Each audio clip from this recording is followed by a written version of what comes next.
Yeah,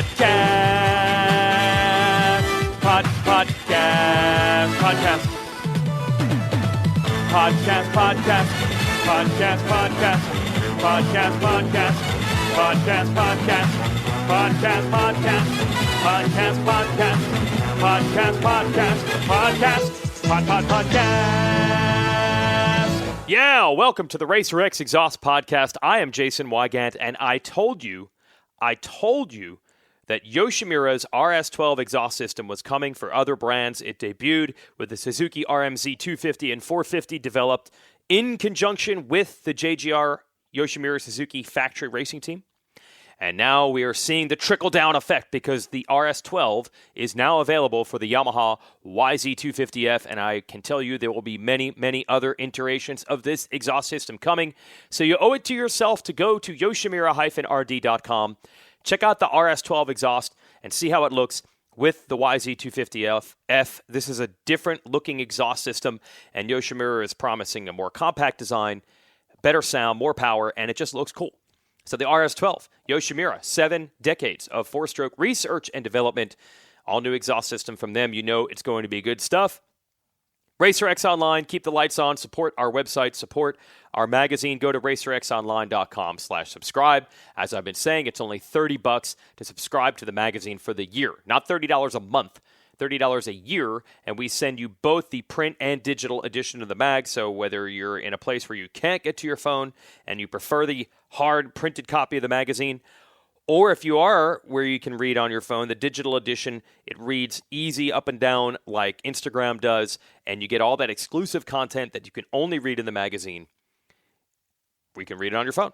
So it's the best of all worlds. Only $30 a year. Do it. Now, moving on. This is the podcast you knew was coming. We had a little rough patch, myself and Justin Brayton. JB and I, it's been a great almost 10-year run. He lives in North Carolina. I live in North Carolina. I see him every weekend at the airport. JB's a great dude. I think early in his career, a lot of people respected the work ethic that it took to come from obscurity to factory status and podium guy and success. But that respect level has gone up in the last 3 to 5 years because of how well he's managed the back half of his career. He's become the master of the international off-season race. He's making a ton of money doing it. And now he is starting to take all those lessons that he has learned mentally, financially, business-wise, organizationally, and he's trying to help a lot of other riders. And I wanted to tell that story because I keep running into, oh, Justin Brayton helped this guy. Justin Brayton helped this team. Justin Brayton helped this sponsor. But I couldn't do it for a while because we had hit a rough patch. As you may remember, the Stasic Whole Shot Challenge last week in Arlington, Texas. Justin Brayton's daughter, my son, they were rivals. We had become rival moto dads. And Justin was using the ultimate weapon, Tony Alessi. You do not want to go up against someone in an amateur kids race who has Tony Alessi on their side, especially if the race is called the Whole Shot Challenge. So he went through a rough patch of about 10 days. But then something happened. Something funny happened on the way to the starting gate. My son Lane and Justin Brayton's daughter Parker actually met, and they became friends. And then they were hanging out before the race. And then after the race, I go to JB's house for this podcast, and Justin hands me a card with my son's name, Lane, wrapped in a heart. Yes, Parker had given him a heart card. And when I gave Lane this heart card from Justin Brayton's daughter, he then drew his own card that I had to give to her. He drew the two of them riding on their Stasics with hearts around it. It is on. It is on. All powered by the love of motorcycling. And I will not go any further into the love topic. It started with the love of motorcycling. These are 5-year-olds. I'm out. However, I'm also in because this is Justin Brayton. This is awesome. We are back. We are back and better than ever. The transfer of power. It's like we plugged that thing directly into the transformer, more power than ever. After exchanging the love notes, between the kids, not the two of us, we drove down to Club MX in, of course, Brayton's Honda Ridgeline. And I learned a lot about his love of logistics, how he's helped other riders, how he's become a mentor for so many people. This dude has an all-time love of the sport and appreciation because I think he knows his career was not predestined. There's nothing to take for granted. He has engineered a lot of it, And he's learned through all this engineering of how to make money and how to be successful that there is a pathway that many other riders can follow to also have the same type of success he has. There are no negatives. There are only positives when you approach it like JB has. And if you could anonymously poll the riders in the pits and say, what would you like the back half of your career, your 30-something pro career to be like? They would all say, oh, dude, JB's got it figured out. JB's got it figured out. He travels the world. He gets to ride great motorcycles. He gets to make a lot of money. Family situation's great. He doesn't seem to be overly stressed or mentally wigged out at the races. It's something that all these riders aspire to eventually get to. Less pressure, still a lot of money, still good results. But it has not always been that easy for Brayton. This is a thing I said I'm going to talk about on all podcasts. When you are as ambitious as these riders, it is hard to get to that point where you are satisfied, where you say, yes, I think I did enough, I trained enough, I'm prepared enough, I've got it figured out. JB's there now. He's passing those lessons on to a lot of other riders. So let's talk logistics and all the things that Justin Brayton has done to make the back half of his career go this well. Hint, hint. There's a lot more to it than calling someone on the phone and just saying, hey, pay me, I'll show up. A lot more to it. And I think you'll learn a lot from this as well. So here it is, JB and I in the Honda Ridgeline on the way to a ride day at Club MX. Let's talk logistics here. Okay, so this is what blows my mind. You've been in North Carolina, you said what? 2 weeks. 2 weeks since? I flew here after San Diego. And I hadn't been in North Carolina since September before we left for Australia. Oh my gosh. You had not been in your house for just a day or two. I was here for, what, 3 or 4 days for Christmas. Yeah. Yes. Yeah. So September, October, November, almost all of December, all of January. Yep. You were... And almost, half of February. Yeah. Yeah, I was Australia, New Zealand, Europe, and then was in California for like 6 weeks. So this, and then we're also talking about even this Ridgeline that you're driving right now, which you had in California and you had shipped, which we'll talk about in a second. This is almost like a full-time job. You don't have a person figuring this stuff out. You don't have an agent managing all this. No, it's all done by myself, but we were just talking actually before you push play. I love logistics. It's one of my favorite things to do. Really? So to really organize Australia and Europe and US and American Honda and Honda Australia and raising 2 kids, when are they going to school, when are they not, when do we land in Australia, when am I flying to Europe, we have a team test in California a certain date, and then I fly to Geneva. So to figure out all that, I love it. I love putting the puzzle together on when I'm gonna land. It's even down to like when I fly overseas, I know that when you land, you're obviously gonna be super jet lagged, so I always want to do a workout. And so, okay, we're gonna land at this time, and then I'm gonna get the kids squared away in our Airbnb, and then I'm gonna go do a workout or go book up my bicycles at the local shop that I've had organized through Specialized. And there's a lot of things behind the scenes that people don't realize. It's not just I show up, I race the motorcycle, and it's easy. And then my mechanic, Duff, got to organize him too. Okay, when is he going to land? When are my bikes going to be ready? What track am I going to ride on this date? Because we need to break in race bikes on this date. And it's all over the world. And I love that part. I love sitting down like during the summer months and being like, all right, with my wife Paige, and saying, all right, here's what I'm thinking. Let's leave this date, because then we'll be in Australia for 2 weeks. So that way the jet lag will be over. I can get my bicycles, we can get settled in, and then I'm going to leave on this date to go to Europe, and then I got this test. Like, I absolutely love it, and that's definitely one of the things I'm going to miss when I'm done racing. Yeah, so you almost like the challenge. Does it almost end up with, because you kind of have to do the traveling anyway, does it almost like incentivize, like, hey, if I try to could I do Geneva? Could I do this? Because you like the challenge of figuring out how to do this stuff. Yeah, I think it was either last year or the year before when I did all of them. I did Paris, I did Geneva, I did Australia, I did New Zealand, I did all of them. And that was so fun to me to try and figure out how to make it work. And then a lot of it too is the travel. So I spend more money on a couple first class tickets because I know that it's that important to sleep for this 8 hours, because if I don't sleep for that 8 hours, then it's going to jeopardize my Friday night in Geneva, and I may not perform, or I may crash and get hurt because I'm not focused. So, and then sometimes you don't, because you don't buy the ticket because you either gamble on getting the upgrade, or you just know, like, okay, if I don't sleep, or I shouldn't sleep on that flight because when I land, I'm going to need to sleep. Yeah. So you force yourself to kind of stay up. So you're thinking of all these little angles. All of it, yeah. So here's the thing. I'm not putting you in a position where you have to brag, but a lot of guys do these races. You could just show up and wing it. You could not have a bicycle arranged. You could not have thought ahead. You've learned through experience. Yeah, and I think I've made a name for myself because of these overseas races. I remember my first Racer X cover was because I had done really good in Paris at the Bercy Supercross. And that was it. I think the cover said Nowhere Man, like I came out of nowhere. Yep. And no one would have known about me if it wasn't for those overseas races. And that was my kind of game at the time, was show up way more prepared than all these guys, because I know they're going to kind of slack, and I know they're just going to kind of take the money, and they're going to show up on a bike that they just brought suspension. I'm going to spend the extra money. I'm going to ship an engine. I'm going to do suspension. I'm going to make sure I've got my complete bike, and I'm going to show up there and beat guys at the time that were top level riders here that I probably would never beat here, but I would beat them over there. So then it was like, I just made a name for myself doing that. And then I got to be really good friends with Eric Pernard, who's the promoter of a lot of those races. And he saw how serious I took it. I wasn't just showing up to collect a paycheck. Yep. I've always said that I go there to actually learn something, either about myself or about the bike, work on my racecraft, because I was never that good of a racer. So I really took advantage of those 3 or 4 or 5 off-season races.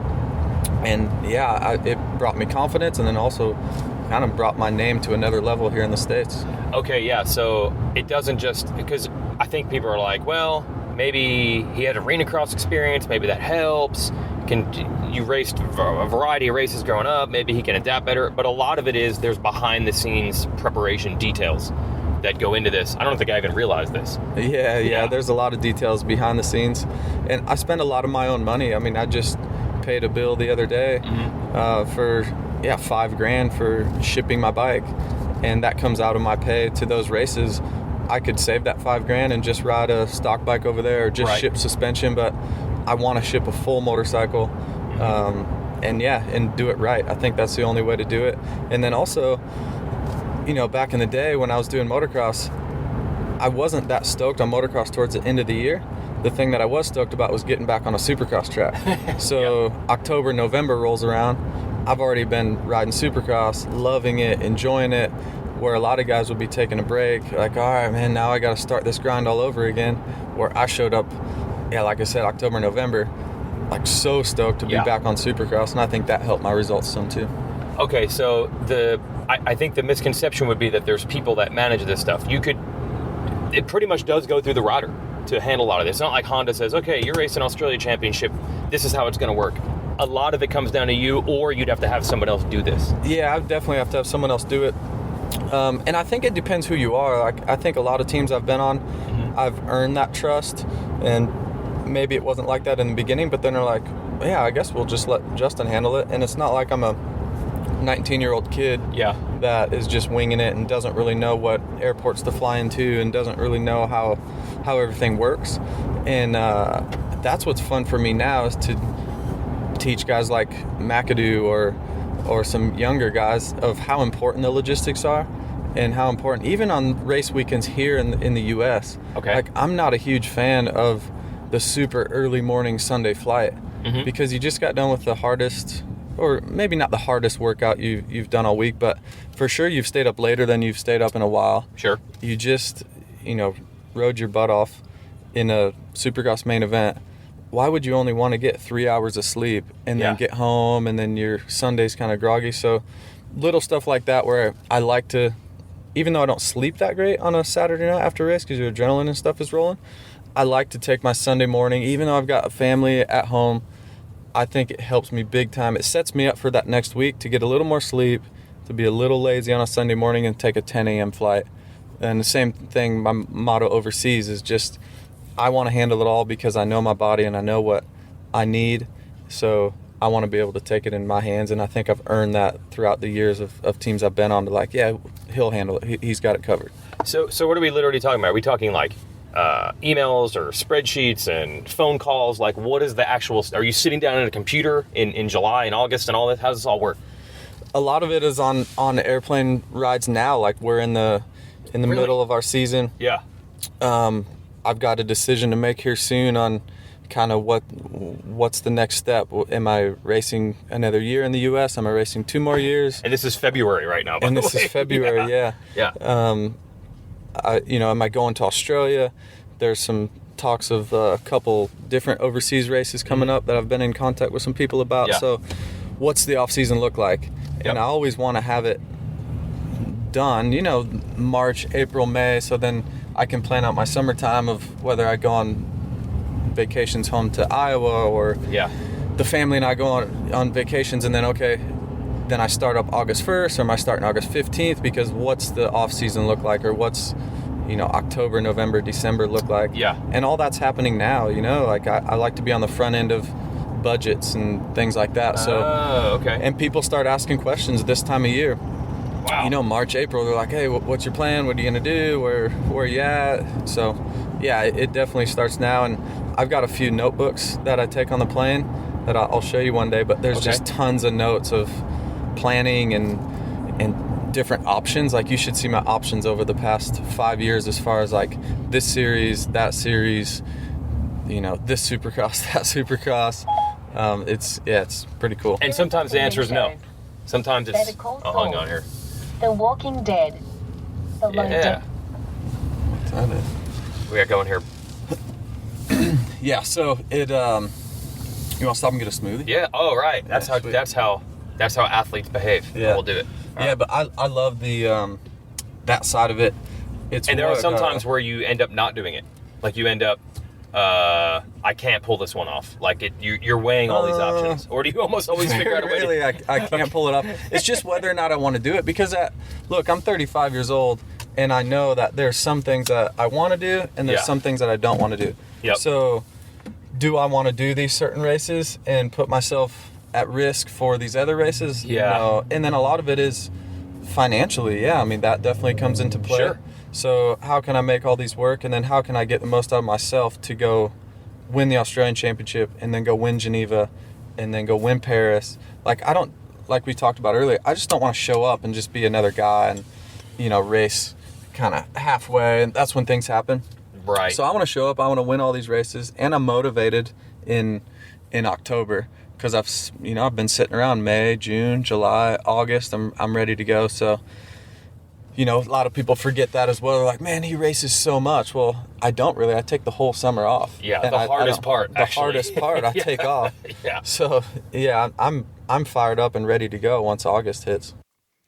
Hey, brief break in the action here because Brayton and I headed into Tropical Smoothie, I think the name of the place was, and he bought me a smoothie. He purchased a smoothie. He gave it to me. I've had a phenomenal run in the last 7 days on people purchasing my meals. It's been awesome. Just reminding you how awesome JB is.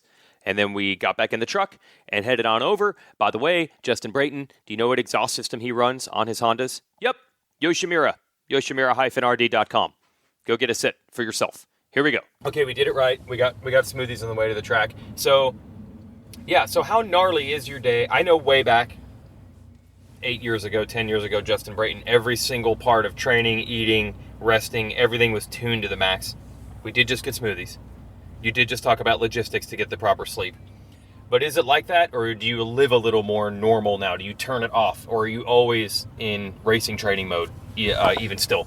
No, I think once you have kids, you don't have a choice. Okay, you have to that's turn fair. it off. That's fair. So, okay. As soon as I wake up, I'm a dad, and I help get the kids ready for school. I help pack some lunches. Most days I take the kids to school. Mm-hmm. There is some days where I wake up and we'll do a warm-up before I go to the track. That's not always. I'd say it's 50-50, depending on the time of the year as well. Mm-hmm. And then, once I drop the kids off at school, then I'm in racing mode. I've got an hour drive to the track. I maybe make some phone calls, whether I call Kehoe and chat about the weekend or my plan for the week, or okay. talk to Duff about what we're doing. Like, then I'm in race mode and get to the track. I do my deal.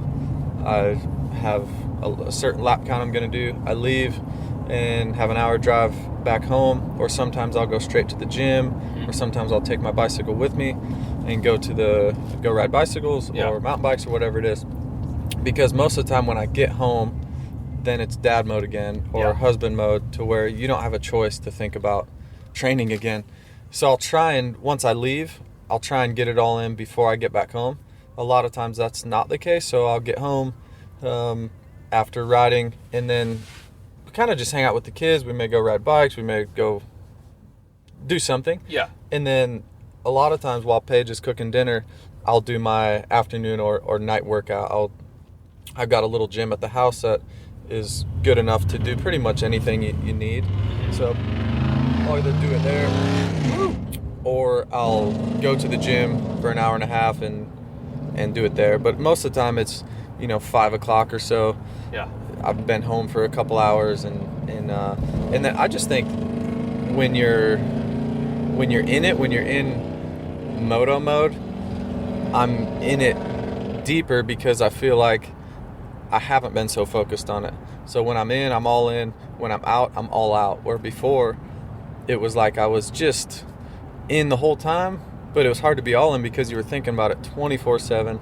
So I was constantly worried about, am I doing enough? Am I not doing enough? Where now it's like, hey, you've got this allotted time to get it in. You better get it in, and you better make it count.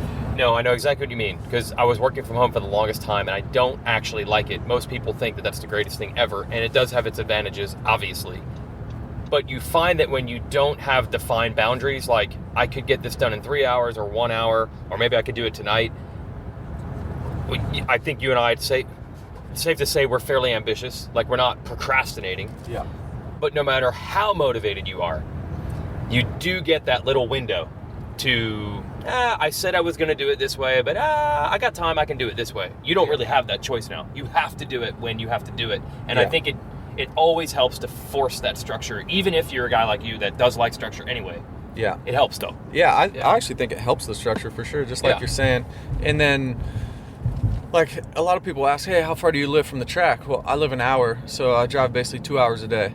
Yeah. I love those 2 hours because I get a lot done. There's a lot done. There's a lot of thoughts running through my mind. Yep. There's a lot of people I can call. There's a lot of logistics I can get done in those 2 hours.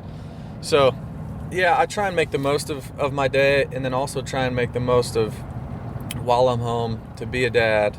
And I know my kids are only going to be this age once. And so, yeah, I try and do it all. It's obviously a lot, but I think it's helped, my career go even longer by being this way. It was hard when I was in my mid-20s and it was 24/7 race, and you had to do a certain thing to get this ride or that ride. There was so much pressure in that that I'm glad I don't have to live with anymore, but it was also the reason why I'm here, is because I did kind of take advantage of those pressures. You worked that hard. I worked that hard to get where I'm at now, and now I enjoy it more. I don't have to go win Atlanta this weekend to be happy. Of course, I would love it, but my happiness isn't defined by that anymore.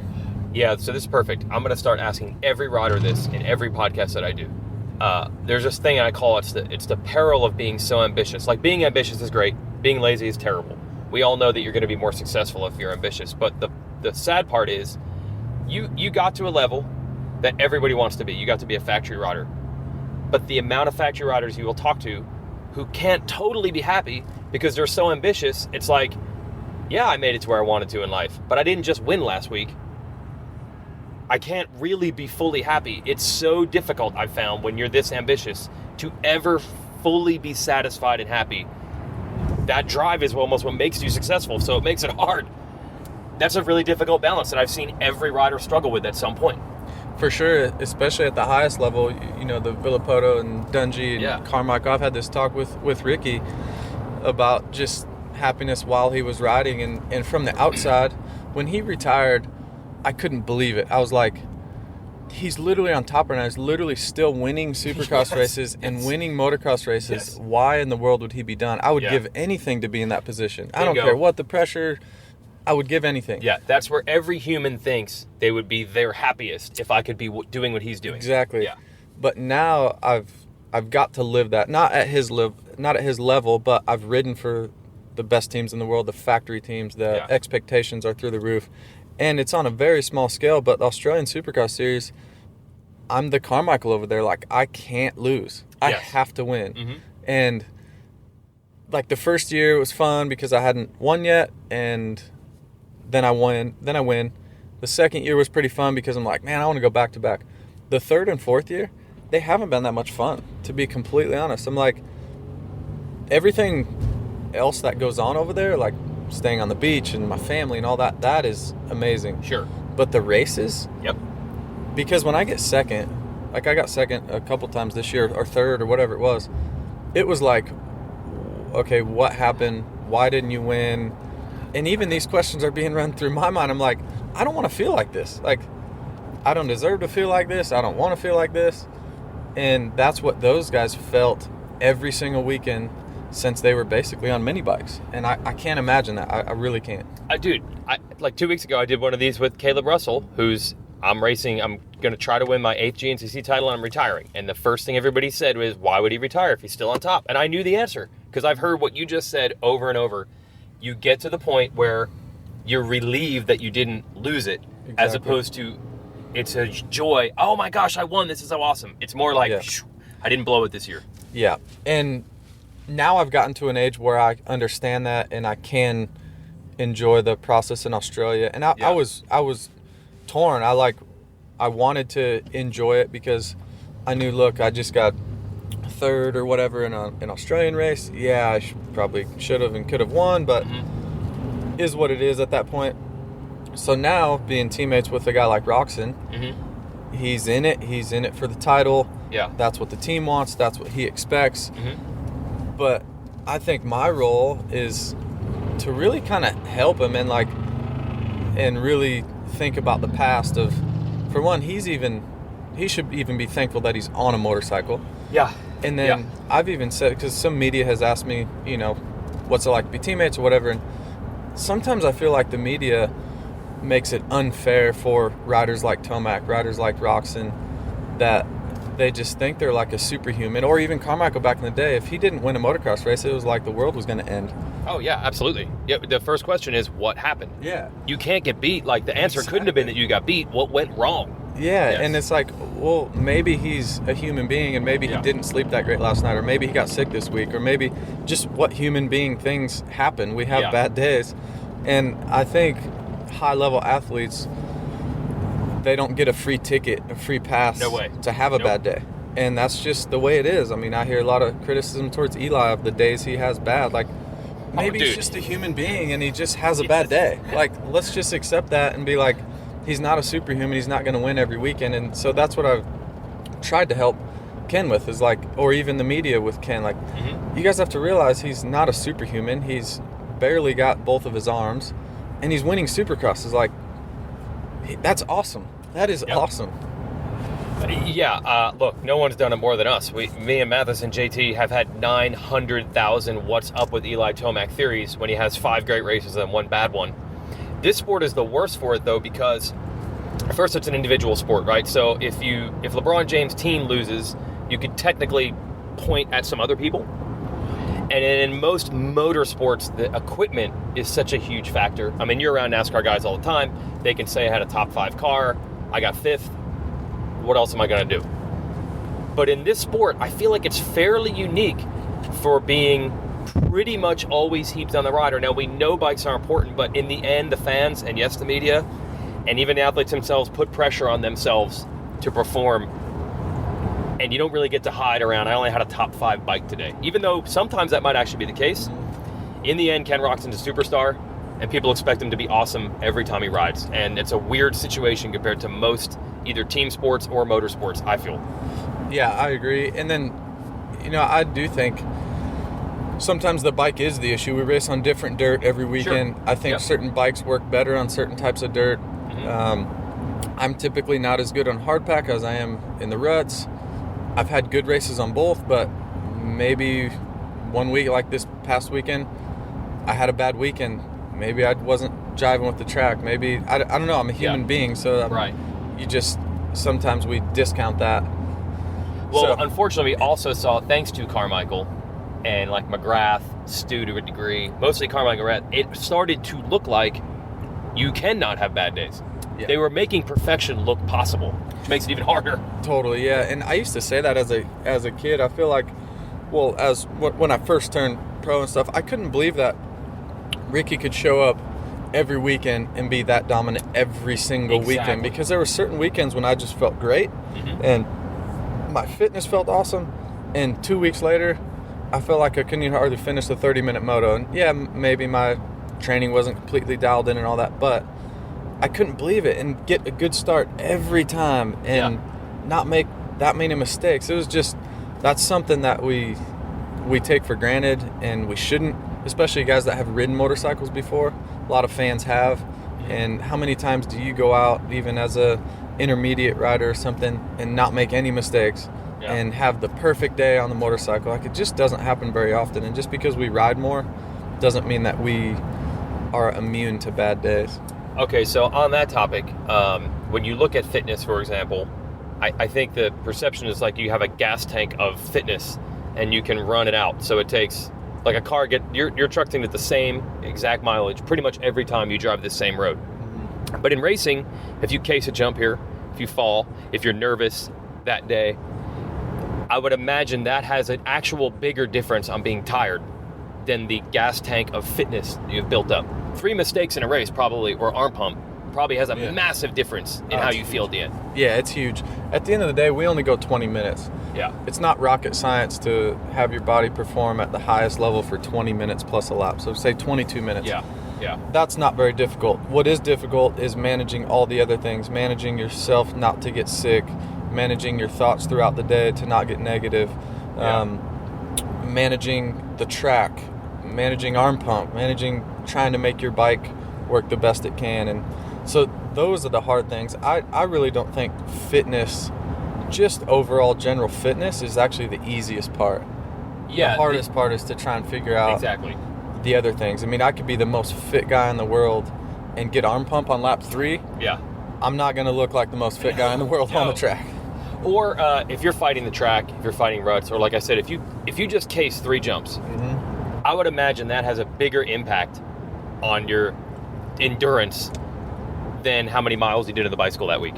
Absolutely. And even if you pass a guy and you're feeling great, and that guy passes you right back, that takes some wind out of your sails. You're like, oh no, now I got to pass him back, and your heart rate spikes, and you might start to get negative in your helmet. Or if you're struggling with one section on the track, you'd be struggling with one part, one jump, or one small whoop section, and it messes with your whole day. So it's managing stuff like that as I've gotten older, I've gotten better at. And that's why I don't think I need to put in the gnarly hours of fitness. It's like I feel like I'm kind of a mixed bag of, I do put in time fitness wise, but I do put in some time, a lot of recovery time now that I'm getting older, a lot of mental training, things that make me happy, like spending time with my kids, I think helps me on the weekend. Like, so there's so many things rather than just, I need to hit the bicycle and I need to do my motos. There's other things that can help on the Saturday night, for me anyways, and I actually think other riders should be more open to things like that. No, that's like what it is, right? It's not just the more fitness you have, the better you're going to be. You could make 3 mental decisions through the course of a race day that are going to make a bigger difference than that. But kind of funny.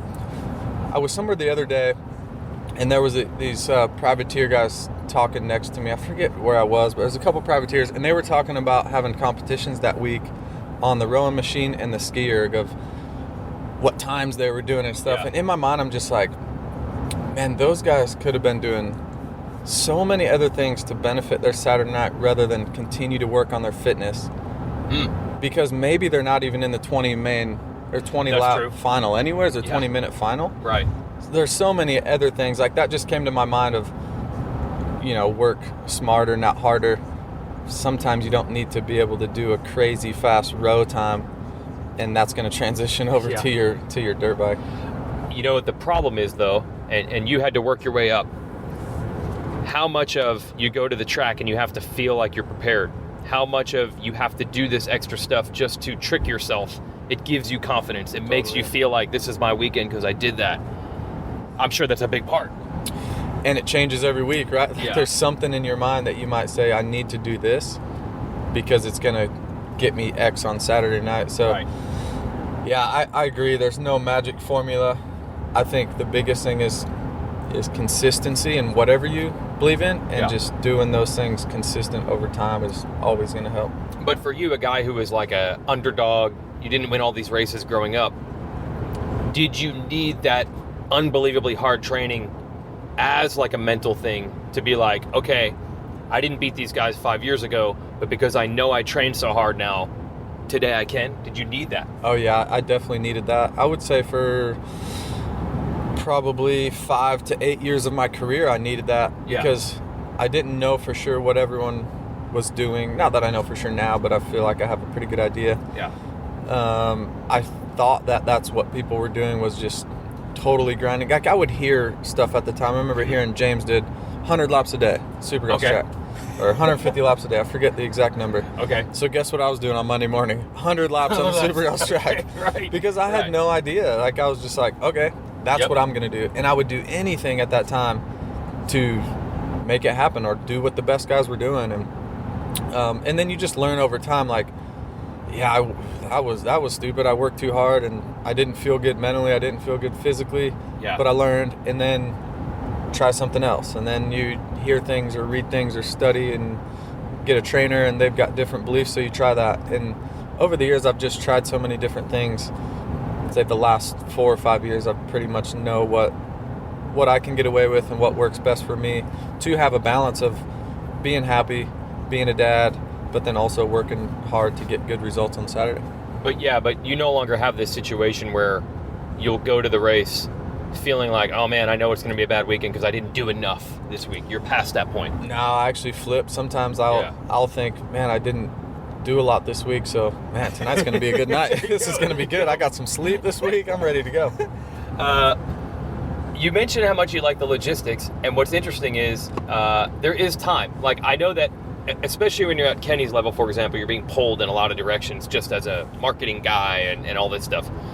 But as far as the actual training, even if you are grinding super hard, you still can't do 14 hours a day of training. There is time. I don't know if riders realize that necessarily. A lot of them haven't even had 12-hour-a-day construction jobs to know. There is time to do stuff. There's a lot of time. Yeah. A lot of time in the day to do stuff. But unfortunately, there is a lot of time, but that time is supposed to be spent on the couch or recovering or at your therapist or getting a massage and things like that. So your downtime, there is some level of planning during your downtime as well.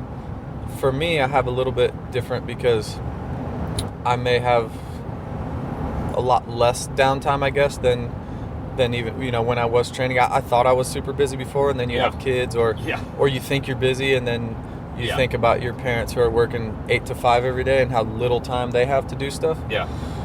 So I just think it comes when you get older, like you're 25 and you're at the track at 8 and you're doing laps and you're done at 3, and then you do a bike ride and you're done at 5:30 or whatever, and you just think your day was so busy. Yeah. And then you throw in a couple kids, and then you throw in a couple businesses that you have, and then there's so many levels of being busy. Yes. There's a lot of downtime, there is, and for me to do these logistics and things like that, or focus on some businesses that I have, it lets me detach, and I think it gives me more mental space when I'm at the track or at the races to really, really focus in rather than focusing on racing 24/7. Yeah, and I've talked to you about this before, by the way. You're also able to leave the result behind. Like, you're not miserable on Monday. When you're, say, sending an email or talking on the phone or planning these logistics, the result, even if it's a bad one, is not 50% of your thoughts the whole time. No, I mean, it definitely still, of course I'm competitive as ever. Of course I want to do well. But if I would have had the weekend I had this past weekend when I was 25, I probably wouldn't even have wanted to do this podcast, or because I would think, I did bad and just negative about it. Yep. Where now it's like, yeah, it happened, it's done. Yep. I learned from it, and you move on, and that's that. It doesn't define my happiness. My kids don't care what results I get. My wife doesn't really care. So, you know, like I say, don't care. She obviously my wife cares because she wants me to do well and knows my capabilities, but it's not life or death when you get an 8th on a weekend. Right. There's more to define you than that. Now, another thing, you like these logistics so much, I don't think people realize you've helped McAdoo, I think, with some of his deals. I know that this Penrite team, you're kind of a little bit involved with that to, you know, coming to the United States. You've actually ended up like almost like a behind the scenes, I don't know, not an agent, but like help people out. I love it. It's over the past probably 4 or 5 years, I've sat down and had meetings with, you know, some riders at the highest level, championship guys, and giving them advice and whatever you want to call it, whether it's mentoring or coaching or whatever. And that's my favorite thing. It really is. Over the past several years, I love it. I love it more like when McAdoo's doing well. I love seeing that more than even my own result. Being around Kenny a little bit now, and, you know, don't want to say helping or whatever the word is for it, like for me to give a little bit of knowledge. Yeah. And if one thing helps, if one word helps, I love that. I love that someone can come to me for that. And there's been several times that I've done that, and I've had guys do that to me over the years, and just kind of passing down some knowledge that I've learned. And obviously I'm thinking more and more about after racing, and that's something I enjoy so much. It's something I would love to do.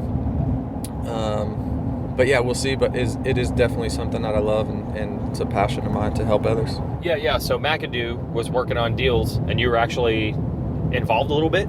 Yeah, I was heavily involved in McAdoo from the very beginning.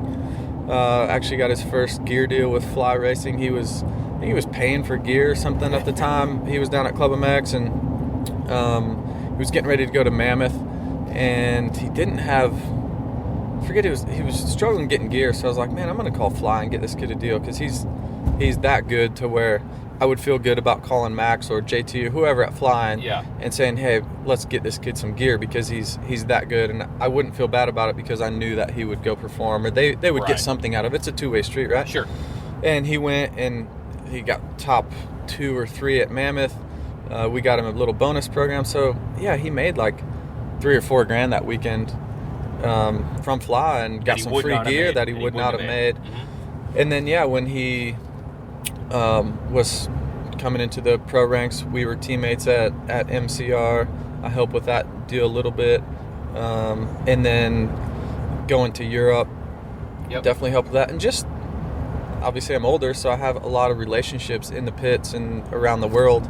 And when a guy like Cameron, you know, needs some help, or I can see that he needs some help, and the kid works so hard, like I'll give anything to help a kid like that.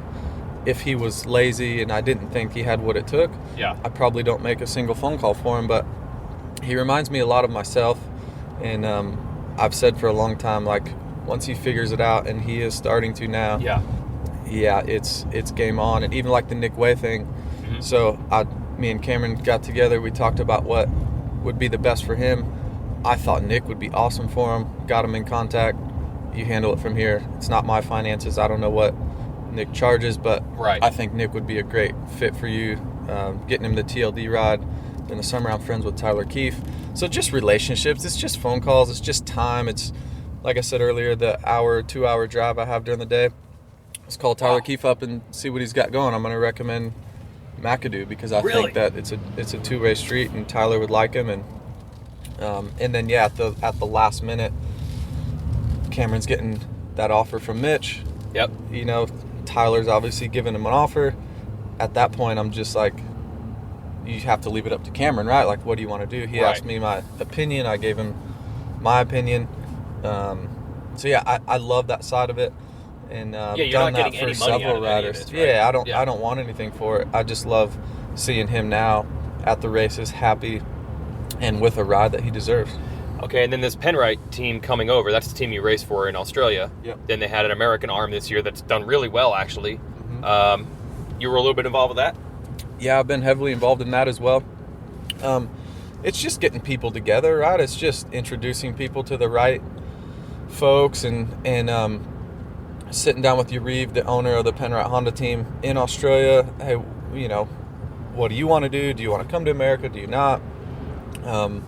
When he was signing riders like Luke Clout, I was heavily involved in that as far as what riders should he sign and should he not sign, and if he signed this guy, what does that look like in 2 years down the road, and can that guy win? So yeah, I love, once again, I love those conversations. I love putting the pieces of the puzzle together. And then the whole America thing, the fly deal. And even when I first signed with Honda Australia 4.5 years ago or so now, like, I wanted to keep my fly relationship because they were wearing Thor, I believe, at the time. Okay. I wanted to keep my Shoei relationship. I wanted to keep my Garnet relationship and my Scott goggles. Like, that was very important to me, and Adidas as well. So I helped with that. We called Max at Fly. Hey, I'm thinking about going to Australia. Can the distributor, which is McLeod's in Australia, can they work with the Penrite Honda team? And so that evolved over time. Now it's a great partnership. Now they're, Yariv shows up in America legit. He's got a semi. He's fly racing. He's Garnet. He's got goggles. Oh, how about that? All these relationships have worked, and they're a legit team over here. The signing of Luke Clout, who I battled with in Australia for the title last year, the week or two after we just got battling for the championship, he's literally riding, for the Honda team. Yeah. And now racing over here in America. And yeah, I love that side of it, and it's fun for me to think about and talk about and try and figure out what the best situation is for each individuals and for teams. Didn't you say even at one point that it was like the very earliest stages of, hey, maybe I can race in America? Yariv, the team, you're like, you could use my van and everything. Like, you were pretty integral to it. Yeah, so I actually had my van driven out to California for Yariv and Clout to race out of. Yeah. And then they ended up going bigger because Oldenburg was going to be on the team, and the van was obviously going to be too small, but and then they were potentially going to come back to Club MX and ride with me for 4 or 5 weeks. So yeah, I constantly talk to Yariv on the phone, and just he's like me. We're very our minds work the same about, okay, how can we be the best version of ourselves? How can the team be the best version? And what does that look like? Does it look like Clout coming back to Club MX? Would that help him? Does Buddy Antonez, I organized that deal. Yeah, I was going to ask, Buddy's involved now? Yeah. So once Buddy and JGR had parted ways, Budman's been a huge integral part of my career from the very beginning. He's the one who kind of took me under his wing when I was 18 years old. And so, of course, Arena Cross days, yeah. And, of course, I want to help a friend. Yep. So I thought it would work perfect. Yariv had told me several times that he needs a riding coach for his guys, and that how it would really help. And bang, once that happened with Budman, I was like, yep, here's your guy. Got them in contact, and now Budman's actually, as we speak, he's in California working with Clout today. Seriously? Yeah. So Clout's staying here. I know that he's going to come back and race Seattle a lot, but the work continues, even on this big break. Yeah, the work continues. They're not coming to Club MX, though. They're going to work out of California. Yep. Just the team is based out of there now and stuff. But, yeah, Budman flew out there and is working with them this week. And then Buddy will come help me at Atlanta this weekend. So, yeah, just trying to really just trying to help people be better. And I've been around a while, and I feel like I know somewhat what it takes, and certain personalities, like putting McAdoo and Nick Way together. Yeah. I thought that was great. I love everything Nick stands for as a family man, as a businessman, as a rider, and that's huge for Cameron as well, because I know what type of person he is.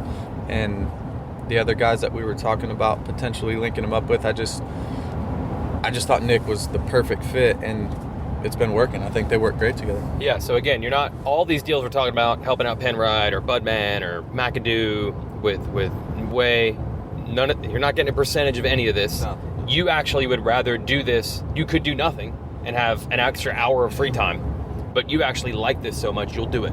I love it. Yeah. Yeah. Never gotten a penny for it. Yep. I've always said that, you know, I would love Cameron to, you know, if we're having dinner in 20 years from now and just say a simple thank you, that his life is better that he's done racing because of the decisions that he made during racing. Yeah. I don't want to, you know, hear, oh man, I wouldn't have won if it wasn't for Justin doing this, or I don't really care about the results so much.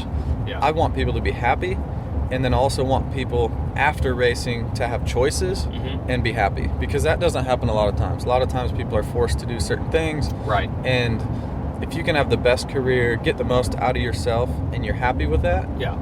that's really all I would want to see and have them be happy with. Well, you're on your way. Like, you don't know how many more years you have. I guess you don't know for sure, right? You have not decided this yet. No, I haven't decided yet. You haven't decided yet. It's a tough decision. Well, I'm sure. But you're about as well prepped for, if it's next year, if it's 3 years from now, whatever it may be. This is all like dress rehearsal for all these other things that you'd have to start managing if you're not the athlete anymore. You got a lot of practice now. Yeah, and I look forward to those times. I'm not done, you know, I'm really not ready to be done being the competitor and the racer, but I'm closer than ever. And whether that's 12 months or 24 months, I have no idea. Yeah. But I will be done for sure. It's not like I'm racing 5 more years. Okay. Or probably even 3 more years, and maybe not even 2. But as soon as I'm done, I'm ready for that next step. I look forward to that next step of helping and seeing guys like Cameron or other guys coming up, or other guys who might seek out to get a little bit of help. I love to see them be happy and get the result that they're looking for, whether it's a guy trying to win or get 10th or qualify for a main event, because I've been in all those situations. I've been where I'm not even qualifying, and I've won races. So just try to help people achieve their goals, and that's something I'm looking forward to. Yeah, but look, that's just racing. What you're learning here is management and organization and putting people in the right place to succeed. These are skills that apply in much bigger things than racing. So I'm sure you've thought about where you can apply these skills. I mean, you got 40, 50 more years to go here, probably, if you're lucky, right? Yeah. Management is basically what you're learning. So you probably have to have thought about, how can I apply this besides just helping a rider get with a good trainer? A lot of applications for this. Yeah. A lot of people have mentioned me in a team management role. I think I would be good at that. I don't necessarily. I'm saying even business. Yeah. You know? And I do, a lot of people don't know, but I own a motorcycle dealership in North Carolina. Yep. So yeah, you're managing. I have a guy manage that for me, but yeah, I'm in meetings. I'm figuring out, should we move this guy to service manager? Should we move that guy to sales position? Should this guy be our parts guy? Right. Should we adjust pay and do a little more pay on the front end and not on the back end, or vice versa? And that's just life. That's management. That's and I'm learning, and I've just dove in really head first into a lot of it. I feel like that's the best way to learn. I don't have a college degree. And a lot of this I've learned by doing myself. I've literally been in these situations and managing my whole career, pretty much by myself. And I've made some mistakes, but I've also, put myself in a position where after racing I will have some choices, and we'll see what happens next. This is the best part, and I did one of these with Alex Martin a few weeks ago, and I think it's cool that his wife's a teacher. They do their normal morning routine like any other couple would, and he goes to work, which is sandbox, goes and rides, comes home. This sport can be so bad and gnarly in so many ways, and when I hear these stories of people have integrated it very neatly into a normal life, it's not gnarly, it's not stressful, it's not negative. You and Alex are probably making more money than the average person, so that's good too.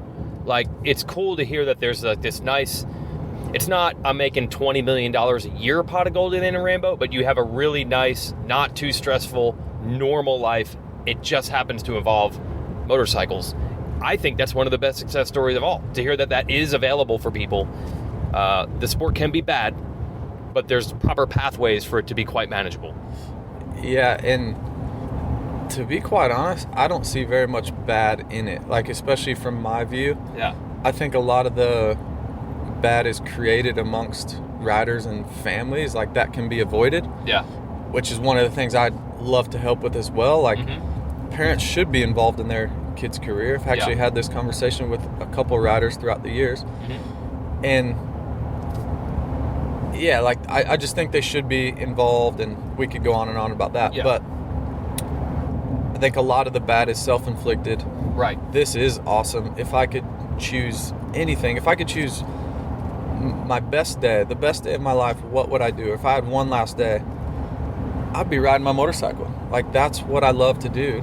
And I think it shows, 'cause 35, still doing it at the highest level. And I think a lot of guys, you know, maybe don't think that way, or they think they're, you know, like they just should be granted this $1 million contract. And yeah, I should get a free helmet every weekend, and I should have 4 sets of gear every weekend, and that's just normal. Like, that's not normal. And I realized that because I came from where I came from, and I was paying for gear, you know, all the way up until I turned professional. And so yeah, there's a lot of things that are self-inflicted. I don't necessarily see a lot of the bad, because I truly am, you know, living out my passion and what I would want to do anyways, even if it wasn't a career. And I just happen to make really good money. Did I ever think I would be making the type of money I make now doing what I love? No way. And to go do that in the real world, yeah, good luck. Like, it's hard to make a couple bucks in the real world. So, and I understand that. I just think a lot of kids don't. A guy like Cameron McAdoo does understand that, and that's why I like him so much and working with him. But also, you can teach other kids that as well, even if they have had that ride or had that free set of gear every week for their whole life. They can still. A guy like Adam Cincerilla, I think, is a great example. He appreciates it, even though his whole life he's gotten free gear and gotten paid really well. I really think that he still enjoys it and still appreciates it, and I hope he continues to, even at this highest level of now, where he's maybe expected to win championships at the highest level. But I think he'll still keep that with him, and that could be a good role model for the kids now of really not seeing a lot of bad. There's really not. Yeah, injuries happen and things like that, but guess what? The most dangerous part of your day is probably right now, us driving to the track. It's not me getting my gear on here in a little bit. It's probably right now following this semi, driving down the interstate. That's right. Talking and doing a podcast at the same time. Yeah, it's just, you got to put things in perspective, and I love it. I want to do it for as long as I can and stay connected in the sport, whether it's a coaching role or whatever it is. I'll be here for a long time. And there it is. Weege and JB driving to the track. Club MX, by the way, is a big riding facility, like an MTF or a GPF. Primarily was based around amateur riders, but now a lot of pros are there too. And they have, I think, 4 Supercross tracks at this point. So that's why the Hill brothers ride there. Chad Reed was doing a lot of his riding in this offseason there. Reed is actually back to the JGR track. He's made a deal with the JGR guys. I think he paid to get a new track built, and they let him ride there.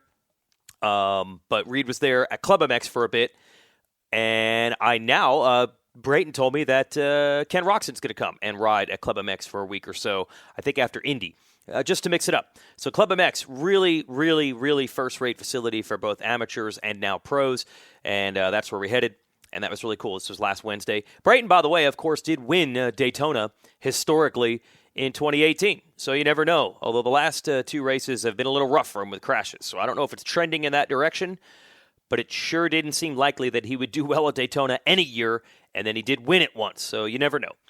Either way, I don't think it's just the results that make people respect JB. Again, it's the way he managed his career, and I hope you enjoyed this little look into that. That's it for this episode of the show. Thanks to Yoshimura, of course, 70 years of 4-stroke research and development. Go to yoshimura-rd.com and go to racerxonline.com/subscribe. Get the magazine both digitally and print in your mailbox. That's it. We'll see you at Bike Week in Daytona.